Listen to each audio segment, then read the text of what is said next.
Muy buenos días, les saluda Rodrigo Menéndez. Ya estamos de regreso aquí al programa desde Mérida y le agradezco a Federico Berrueto que nos acompañe una vez más en el estudio. Federico. Muchas gracias por la invitación, aquí estamos presentes. Oye, Federico, cuéntame, ¿cómo ves las giras que ha hecho el presidente por todo el país? Bueno, ya estuvo en Yucatán, ¿no? Bueno, la última actividad relevante que tuvo el presidente fue ni más ni menos que estar presente aquí en Mérida en la inauguración del Tianguis Turístico, un evento sumamente exitoso, y es exitoso para Mérida, para Yucatán, y es exitoso para México. Creo que fue muy buen evento, qué bueno que estuvo aquí el presidente, qué bueno que le dio una revisión también a todo lo que está sucediendo con el Tren Maya, fue a Quintana Roo, y creo que a Quintana Roo, pues con todo y que el gobernador de ese estado pudo manejarse con mucha habilidad, pero la realidad es que el problema de la inseguridad está ocasionando un deterioro a la imagen de México en el mundo, y el presidente pues lo que está haciendo es un despliegue de fuerza pública y sobre todo algo que es muy interesante, el despliegue de inteligencia, de labor de inteligencia. Pero bueno, el presidente se despide de México en esas condiciones y luego pues va a esta cumbre, una cumbre de la cual el balance que tenemos por el momento es un balance muy positivo, que el presidente se manejó muy bien, la información que se tiene, pues es que fue una cumbre exitosa más en términos de la relación, de estrechar relación, de la confianza que se tiene que construir entre los mandatarios, que de los resultados concretos.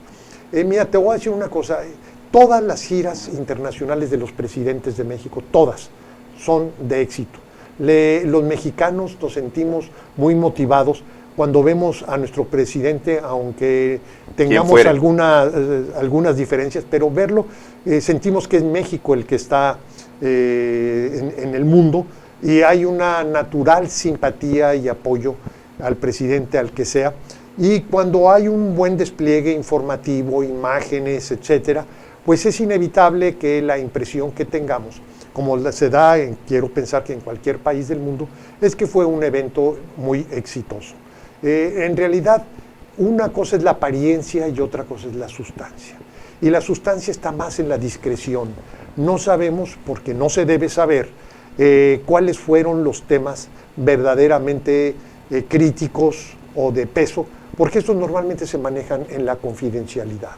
Y es explicable que así suceda, y como tal, pues lo que tenemos por el momento es que el presidente pudo construir una relación de confianza y de empatía con el presidente norteamericano Biden. Hay una diferencia, Rodrigo, te lo debo decir. Nosotros tenemos un régimen presidencialista, no presidencial, presidencialista. Y más cuando el presidente tiene control del Congreso, tiene control prácticamente de la mayoría de los gobiernos locales, y donde el sector empresarial, las regiones, etcétera, están muy sometidas al poder gubernamental. Esa es nuestra realidad. No es el caso de Estados Unidos. Es un régimen presidencial, pero no es presidencialista. Allí el Congreso tiene una fuerza propia, aunque tenga mayoría el presidente, hay una voz libre e independiente por parte del Congreso. Las regiones, los gobernadores de varios estados, sea Abbott de Texas, o sea el de California o el de Nueva York, tienen una gran fuerza. Entonces, el presidente es un interlocutor, pero no es el que tiene todos los hilos, a diferencia de México. Inclusive hay alcaldes con mayor fuerza que sus propios gobernadores, ¿no? En el caso de Nueva York. Se dan casos como el que tú señalas, y también vamos a decir que es una democracia donde el poder está desconcentrado. Está desconcentrado desde el punto de vista económico, desde el punto de vista político, desde el punto de vista legislativo, desde el punto de vista judicial, y como tal, a lo mejor creemos que porque el presidente López Obrador tiene buena relación con Biden se va a resolver la relación. No tiene nada que ver. No tiene. ¿Por qué? Pues porque, por ejemplo, en el tema de la reforma energética, pues no digo que es irrelevante, pero no tiene un peso significativo la postura del presidente Biden. ¿Por qué? Porque el gobernador de Texas pues, va a defender los intereses, y además tiene un músculo propio el gobernador de Texas. Los representantes o diputados norteamericanos que tienen que ver también con intereses económicos, en el caso de los senadores. Y hay una cosa muy interesante del sistema norteamericano que nosotros no la tenemos, que hay un sometimiento, lo debo decir, del aparato político al aparato económico. Y se ve con mucha claridad en el Congreso. Entonces, si el presidente López Obrador lastima los intereses económicos de los norteamericanos, aunque tenga excelente relación con Biden, no se escapa de tener un problema o un conflicto como país con el país vecino al norte. Oye, Federico, esto podríamos sintetizar que fue una gira, o es una gira exitosa. Es una gira exitosa, yo así la calificaría. La de López Obrador, es una gira exitosa, pero aún no tenemos las entrañas de lo que pueden haber tratado. Así es, para ponerlo más en claro, es exitosa desde el punto de vista de la imagen, desde el punto de vista de lo que alcanzamos a percibir, pero de lo que no alcanzamos a percibir, pues no sabemos. Oye, estamos hablando solamente del caso de Biden, pero el caso de Canadá, ¿cómo lo sientes? Mira, el caso de Canadá... Estamos mucho más lejos. No, es que el caso del primer de Canadá tiene la experiencia, la habilidad. Él ha lidiado con Trump, él además viene de una familia con una gran experiencia política, entiende muy bien el juego, él llega anticipadamente a Estados Unidos, a Washington, y se pone a cabildear temas muy importantes que también debieran ser para nosotros.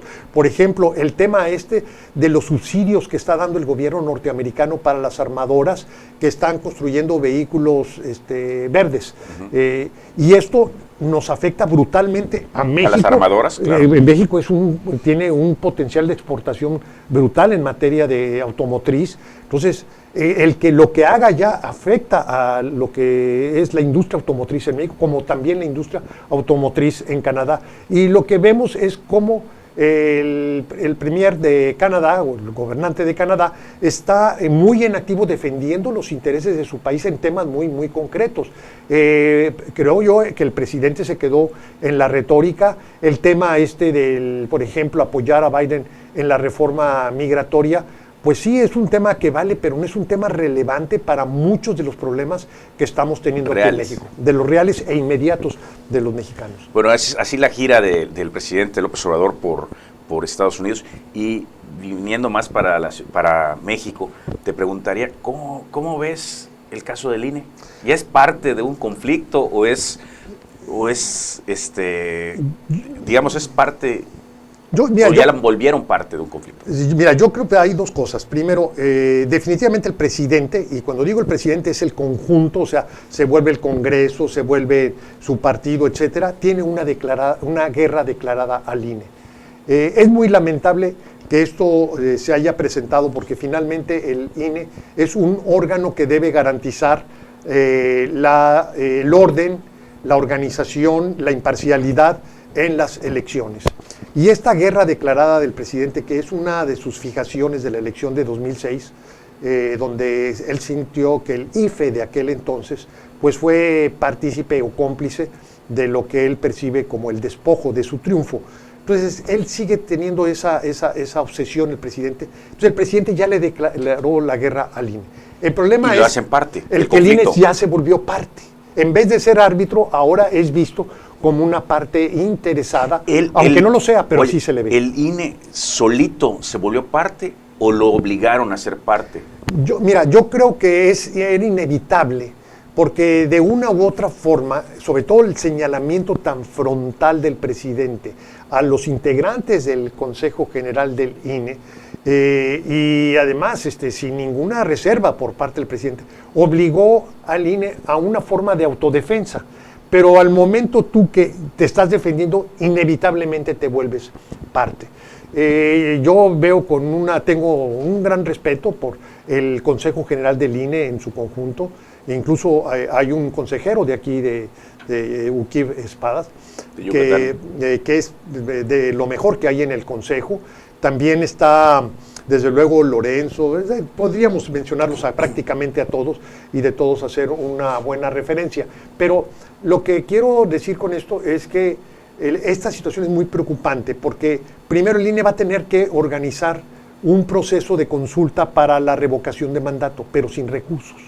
Y la ley establece que debas tener determinado número de casillas, y el gran costo de organizar la consulta es la instalación de casillas, que estamos hablando de más de 100,000 casillas. Si tú dijeras, tengo poco dinero, bueno, pues tengo pocas mesas de votación, sin embargo, eso va contrario a la ley. De tal manera que creo yo que el INE inevitablemente tendrá que recurrir a la Corte para poder solicitar, pues no la restitución a lo mejor del presupuesto original, pero sí al menos una reconsideración, porque de otra forma es muy difícil que se pueda organizar. No hay ahorros que se den para poder organizar la consulta. Si esto no se diera, ¿cómo deja manco al INE, no? Porque no va a poder organizar elecciones. Bueno, lo que pasa es que en el caso de las elecciones que vienen son elecciones locales y eso sí se puede resolver financieramente en términos de la responsabilidad que le queda el año que viene.